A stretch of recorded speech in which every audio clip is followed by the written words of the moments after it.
A chuva batia com força contra as janelas do apartamento no centro da cidade, enquanto Beatriz estava sentada no sofá de couro, as pernas cruzadas, a expressão talhada em gelo. Daniel acabara de chegar do que ela acreditava ser mais um turno noturno no escritório de arquitetura. Ele afrouxou a gravata, exausto, mas algo na postura dela o fez parar. Precisamos conversar, disse ela, com a voz plana. Daniel assentiu lentamente, deixando a pasta no chão. 7 anos de casamento o ensinaram a ler os seus humores, e aquela noite parecia diferente, perigosa até. Ela inclinou-se para a frente, os olhos escuros vasculhando o rosto dele em busca da reação que tanto desejava. Eu transei com alguém ontem à noite. As palavras pairaram no ar como a lâmina de uma guilhotina. Ela esperou a explosão, as lágrimas, as acusações, os apelos desesperados por explicação. Em vez disso, Daniel pegou o uísque na mesinha lateral, serviu 2 dedos na taça e tomou um gole lento. Parabéns, disse baixinho. O olhar dele nunca se desviando do dela. A máscara confiante de Beatriz rachou. Não era o roteiro que ela escrevera na sua cabeça. Esperava que ele desmoronasse, que lhe desse o poder que vinha buscando desde que o casamento deles esfriara.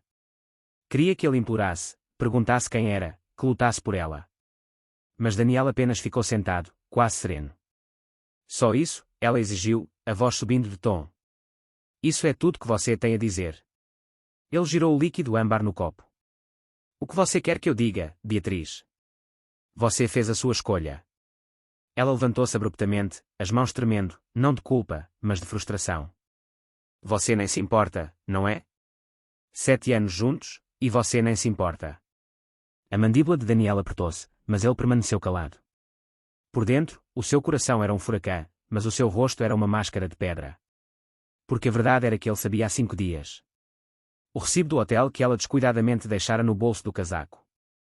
As notificações de mensagem que iluminaram o telefone dela às 2 da manhã. O perfume que não era dela, impregnado na sua pele na noite em que se enfiou na cama, achando que ele dormia. Ele se importara. Meu Deus, como se importara. Mas importar-se já não era suficiente.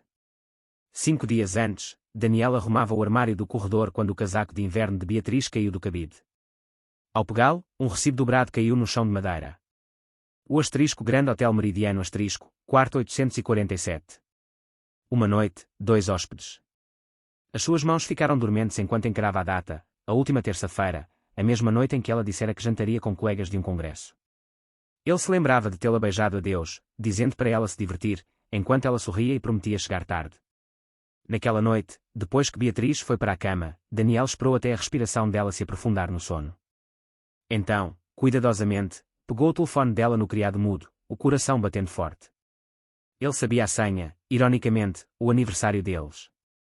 As mensagens estavam todas lá, meses delas, textos de paquera que escalavam para planos explícitos, fotos que ela enviara a alguém chamado João nos contatos, fotos íntimas que Daniel nunca vira, poses que ela nunca lhe oferecera.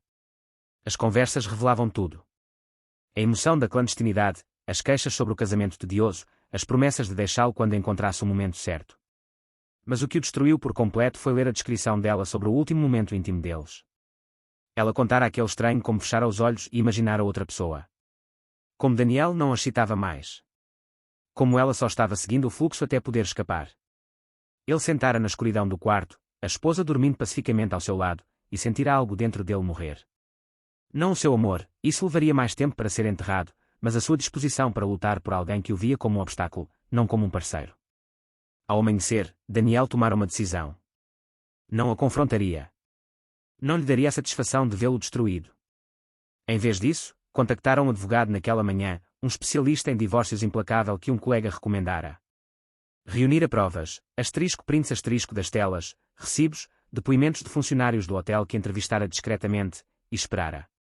Nos 5 dias seguintes, Daniel tornou-se um fantasma na própria vida. Seguiu a rotina. Café da manhã juntos, conversas triviais sobre trabalho, até mesmo fazendo amor com Beatriz quando ela iniciava, embora parecesse uma traição a si mesmo. Mas a cada momento ele juntava peças, construindo sua estratégia de saída. Sua advogada, Patrícia Henriques era eficiente e impiedosa. Com essas provas, você terá uma separação favorável, dissera ela na segunda reunião. A infidelidade nem sempre é um fator decisivo nos divórcios de Nova York, mas a traição documentada, especialmente com implicações financeiras, muda as coisas. Daniel descobrira que Beatriz usara o cartão de crédito conjunto para o caso. Jantares caros, quartos de hotel, presentes para o amante. Ela fora cuidadosa, mas não o suficiente. Cada cobrança era outro prego no caixão do casamento. Na noite de quarta, Beatriz arrumara-se, dizendo que ia encontrar a irmã para beber. Daniel beijara a Deus e dissera que a amava, as palavras com gosto de cinzas. Depois, contrataram um detetive particular para segui-la. As fotos chegaram na manhã seguinte, Beatriz e um homem que Daniel não reconhecia, mais novo, musculoso, tatuado, entrando num hotel boutique no Brooklyn.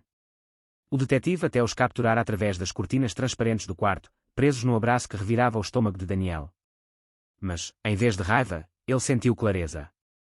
Não era um erro ou um momento de fraqueza. Era uma escolha que Beatriz fizera repetidamente, metodicamente, enquanto voltava para casa e fingia que tudo estava bem. Na tarde de sexta, Daniel se encontrara com uma corretora. O apartamento estava em ambos os nomes, mas ele era o principal responsável financeiro. Começou a procurar lugares novos, menores, mais simples, onde pudesse se reconstruir. Naquela noite, Beatriz fora particularmente carinhosa, talvez sentindo alguma distância nele. Cozinhara a sua refeição favorita, usado o vestido que ele amava, iniciado a intimidade com uma paixão ausente há meses. Daniel correspondera, o corpo traindo o cálculo frio na sua mente. Depois, enquanto ela deitava ao seu lado, satisfeita e sonolenta, ele encarara o teto e não sentira nada. No sábado, ele assinara os papéis do divórcio. Agora, enquanto Beatriz ficava diante dele, exigindo uma reação à sua confissão, Daniel sentiu uma estranha sensação de paz. A tempestade já passara por ele. O que restava era apenas a limpeza. Porque você está assim? A voz de Beatriz falhou, uma confusão genuína rompendo a sua raiva. Você devia estar chateado. Eu estou chateado, disse Daniel calmamente, colocando o copo na mesa. Estou chateado há 5 dias, Beatriz. Desde que encontrei o recibo do hotel. Desde que li as suas mensagens para o João. Desde que vi as fotos de vocês dois no Brooklyn na quarta-feira passada. A cor drenou do rosto dela. Você sabia. Claro que sabia. Ele levantou-se lentamente, passando por ela em direção ao quarto. Você nunca foi tão cuidadosa quanto pensava. Daniel, espera. Ela agarrou o seu braço, pânico substituindo a bravata anterior. Deixa eu explicar. Não é o que você pensa. Foi um erro. Não significou nada. Ele gentilmente removeu a mão dela. Significou algo para mim. No quarto, pegou o grande envelope de papel pardo na gaveta do criado mudo, aquele que preparara para exatamente este momento. Quando voltou à sala, Beatriz estava andando de um lado para o outro, a sua revelação cuidadosamente construída desmoronando ao redor. O que é isso? Ela sussurrou. Daniel entregou-lhe sem cerimônia. Abra. Com dedos trêmulos, ela abriu. Os papéis do divórcio estavam no topo, já assinados por ele, aguardando apenas a sua assinatura. Abaixo deles, asterisco print asterisco das mensagens, os recibos do hotel, as faturas do cartão destacadas em amarelo e as fotos do detetive. Mas o último item a fez suspirar, um contrato de aluguel para um novo apartamento em nome apenas dele, datado para começar na semana seguinte. Você está indo embora, disse ela, a realidade finalmente a atingindo. Já fui embora. Apenas ainda não tinha tirado o meu corpo daqui. Mas era para você. Ela não conseguiu terminar a frase. Era para eu o quê? Me machucar. Me controlar. Me ver implorar. A voz de Daniel permaneceu firme, embora os seus olhos carregassem toda a dor que se recusava a vocalizar. Você queria poder, Beatriz. Queria me ver destruído. Mas não vou te dar esse prazer. Beatriz desabou no sofá, o envelope derramando o conteúdo no seu colo. Daniel, por favor. Podemos superar isso. Eu termino com ele. Eu prometo. Foi só, eu estava confusa. O casamento esfriou e eu. E você escolheu me trair em vez de falar comigo, Daniel completou. Escolheu reclamar da nossa vida tediosa para um estranho enquanto eu estava aqui, disponível, querendo fazer dar certo. Ela olhou para ele, lágrimas escorrendo pelo rosto agora. Lágrimas reais, talvez, ou talvez apenas pânico por perder o controle da narrativa. Eu te amo. Cometi um erro terrível, mas eu te amo. Daniel enfiou a mão no bolso e puxou a sua aliança de casamento. Segurou-a por um momento, lembrando do dia em que ela a deslizara no seu dedo, as promessas que fizeram. Depois, colocou-a na mesa de centro, entre eles. Eu também te amei, disse baixinho. Passado. Não faça isso, Beatriz suplicou, tentando pegar a sua mão. Me dá uma chance de consertar isso. Deixa eu provar que posso mudar. Por um momento, Daniel quase vacilou. 7 anos de memórias passaram pela sua mente, o primeiro encontro no restaurante italiano no centro, o casamento na chuva, manhãs de domingo preguiçosas na cama, piadas internas que só eles entendiam. Mas então lembrou dos *Prince*, das palavras dela descrevendo como fantasiava outra pessoa estando com ele. A decepção calculada. Você precisará assinar esses papéis, disse, puxando a mão para longe. A minha advogada entrará em contato sobre a divisão de bens. O apartamento está pago até o próximo mês, então você tem tempo para decidir o que fazer. Para onde você vai? Isso não é mais da sua conta. Ele foi até a porta, pegando a mochila que arrumara antes e escondera no armário do corredor. Vou mandar os carregadores virem buscar o resto das minhas coisas na próxima semana. Você pode ficar com o que quiser. Daniel. A voz de Beatriz estava desesperada agora, toda a pretensão desaparecida. Você não pode simplesmente me deixar assim. Ele parou na porta, a mão na maçaneta. Posso, sim. Você acabou com o nosso casamento no momento em que escolheu outra pessoa. Estou apenas oficializando. E nós? E tudo que construímos juntos? Daniel olhou para ela uma última vez.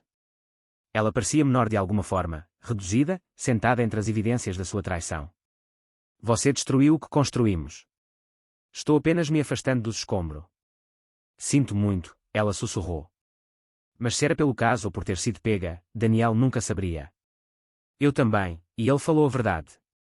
Ao fechar a porta atrás de si, Daniel ouviu o choro dela. Ficou no corredor por um momento, ouvindo, sentindo o peso de 7 anos pressionando os seus ombros. Mas sob a dor havia algo mais, algo que parecia quase liberdade.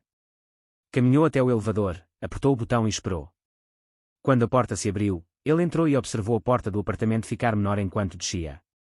A cada andar, o peso aliviava um pouco.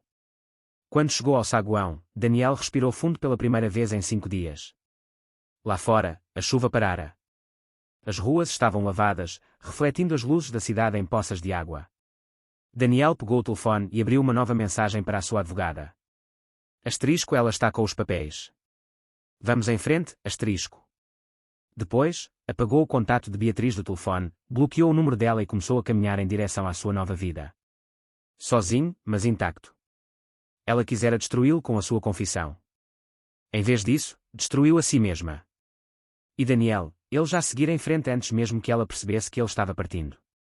Às vezes, a resposta mais poderosa à traição não é a raiva, é a indiferença. E às vezes, afastar-se em silêncio diz mais do que qualquer discussão jamais poderia. O capítulo que ela tentou arruinar já estava fechado. O próximo dele estava prestes a começar.